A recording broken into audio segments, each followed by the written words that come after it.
ఆంధ్రప్రదేశ్ రాజకీయాల్లో నరసరావుపేట సెగ్మెంట్కు ప్రత్యేక స్థానం ఉంది. అప్పట్లో నరసరావుపేట లోక్సభ సెగ్మెంట్ దేశంలోనే రెండో అతిపెద్ద నియోజకవర్గంగా ఉండేది. కాసు బ్రహ్మానందరెడ్డి, కొణిజేటి రోసయ్య, నేదురుమల్లి జనార్దన్ రెడ్డి ఇక్కడి నుంచి ఎంపీలుగా గెలిచి ఢిల్లీలో చక్రం తిప్పారు. సీఎంలుగా కూడా అయ్యారు. విద్యా కేంద్రంగా చైతన్యవంతమైన రాజకీయాలకు పెట్టింది పేరు ఈ నరసరావుపేట గడ్డ. ఇక్కడి నుంచి పోటీ చేసి గెలిస్తే మంచి పదవులు వస్తాయి అనే పేరు కూడా ఉంది. ఇక్కడ వాణిజ్య పంటలైన మిర్చి, పత్తి, పొగాకుతో పాటు వరి, కంది పంటలను ఎక్కువగా పండిస్తారు.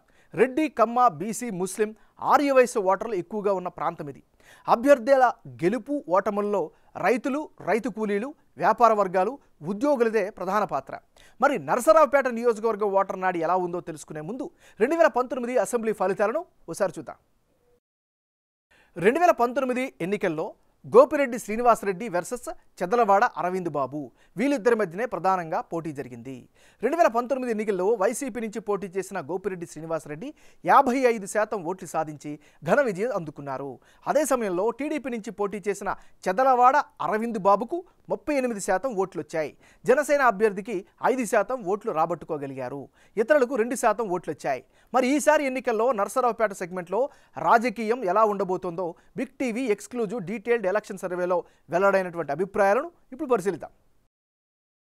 ముందుగా వైసీపీకి చెందినటువంటి నాయకుడు గోపిరెడ్డి శ్రీనివాసరెడ్డి.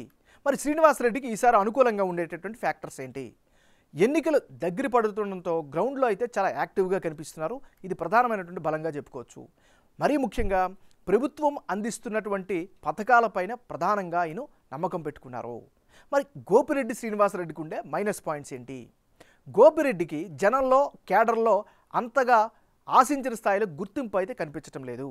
మరోవైపు కార్యకర్తలను పట్టించుకోవట్లేదు అనేటటువంటి ఆరోపణ కావచ్చు, అపవాదు కావచ్చు, వాటి బలంగా వినిపిస్తోంది.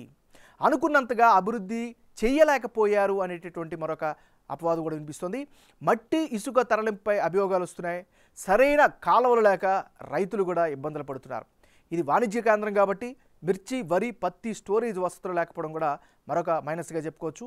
మరీ ముఖ్యంగా రొంపిచెర్ల మండలంలో రోడ్లు అయితే మరీ అధ్వానంగా ఉన్నాయి. అన్ని వర్గాల ప్రజలు ఇబ్బందులు పడుతున్నారు. జనాభాకు తగ్గట్లుగా ఫ్లైఓవర్ కట్టలేకపోయారు. గతంలో హామీ ఇచ్చారు, అది నెరవేర్చలేకపోయారు. మరి ముఖ్యంగా నరసరావుపేటలో రోడ్లు, డ్రైనేజీ, నీటి సప్లై సరిగ్గా లేకపోవడం, ఇవన్నీ కలిసి నియోజకవర్గంలో ఈయనకి కాస్త నెగిటివ్ ఫ్యాక్టర్స్గా చెప్పుకోవచ్చు. ఇది ఈయనకి సంబంధించిన పాజిటివ్స్, నెగిటివ్స్. తెలుగుదేశం పార్టీకి చెందినటువంటి నాయకుడు చెదలవాడ అరవింద్ బాబుకు ఉండేటటువంటి గ్రౌండ్ రియాలిటీ ఏంటో ఒకసారి పరిశీలించినట్లయితే జనంలో అయితే ఈయన పట్ల పాజిటివ్ ఇమేజ్ అయితే కనిపిస్తోంది. మరీ ముఖ్యంగా గత ఎన్నికల్లో ఓడిపోయారు అనేటువంటి సానుభూతి ఫ్యాక్టర్ కూడా బలంగా వినిపిస్తోంది. ముఖ్యంగా గ్రౌండ్లో అయితే చాలా యాక్టివ్గా ఉంటున్నారు. పార్టీ పరంగా ప్రచారాన్ని బలంగా నిర్వహిస్తున్నారు. ఇటువైపు ప్రజలతో పాటు పార్టీకి చెందినటువంటి కేడర్ని కలుపుకుపోతున్నారు. నిత్యం అందుబాటులో ఉంటున్నారు. ఇది ఈయనకి సంబంధించినటువంటి గ్రౌండ్ రియాలిటీ. జనసేన పార్టీకి చెందినటువంటి నాయకుడు సయ్యద్ జిలానీ. మరి జిలానీకి ఈసారి అనుకూలమైన అంశాలు ఏమిటి? జనంలో జిలానీకి మంచి ఇమేజ్ అయితే కనిపిస్తోంది. అభివృద్ధి జరగకపోవడంపై ప్రజల పక్షాన అవకాశం దొరికిన ప్రతిసారి నిలదీస్తూ వస్తున్నారు. ప్రజా సమస్యలపై అలుపెరగని పోరాటం చేస్తున్నారు. ఇది సయ్యద్ జిలానీకి ఉండేటువంటి అనుకూల అంశాలు. మరి ఈయనకు ఉండేటువంటి మైనస్ పాయింట్స్ ఏంటో కనుక పరిశీలిస్తే ప్రధానంగా తెలుగుదేశం పార్టీ జనసేన పొత్తులో భాగంగా టికెట్ వస్తుందా రాదా అనేటటువంటి ఒక $1 మిలియన్ డౌట్ అయితే కనిపిస్తుంది. ఇది ఈయనకి సంబంధించినటువంటి ప్లస్లు, మైనస్లు. వచ్చే ఎన్నికల్లో నరసరావుపేట నియోజకవర్గంలో ఎవరెవరు బరిలో ఉంటే ఫలితాలు ఏ విధంగా వచ్చే అవకాశం ఉందో పరిశీలిద్దాం. ముందుగా గోపిరెడ్డి శ్రీనివాసరెడ్డి వర్సెస్ చెదలవాడ అరవింద్ బాబు వీళ్ళిద్దరి మధ్య కనుక ఇప్పటికిప్పుడు ఎన్నికలు జరిగితే నరసరావుపేటలో వైసీపీ, టీడీపీ మధ్య టఫ్ ఫైట్ కనిపిస్తోంది.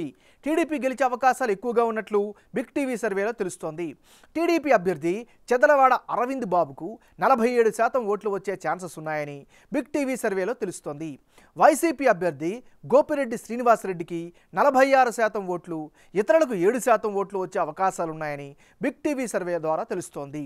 చెదలవాడ అరవింద్ బాబుకు నరసరావుపేటలో ఈసారి కేడర్ మద్దతు బలంగా కనిపిస్తోంది. గత ఎన్నికల్లో ఓడిన తర్వాత అరవింద్ బాబు ఏమాత్రం నిరాశ చెందకుండా ప్రజా సమస్యలపై పోరాటం చేస్తూ వస్తున్నారు. అలా పార్టీని, కేడర్ను పట్టుజారకుండా చూసుకున్నారు. పార్టీ కార్యకర్తలకు ఆర్థికంగా అండగా ఉంటున్నారు.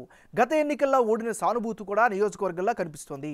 అదే సమయంలో ప్రస్తుత ప్రభుత్వం ప్రస్తుత ఎమ్మెల్యేపై వ్యతిరేకత కనిపిస్తుండడం కూడా టీడీపీ గెలుపు అవకాశాలను పెంచుతున్నట్లు సర్వే ద్వారా తెలుస్తోంది. వీటికి తోడు టీడీపీ జనసేన పొత్తు వ్యవహారం కూడా తెలుగుదేశం పార్టీకి అనుకూలంగా కనిపిస్తోంది. ప్రభుత్వ వ్యతిరేక ఓట్లు చీలకుండా ఉండడంతో ఈ పొత్తు ఉపయోగపడుతున్నట్లు తెలుస్తోంది.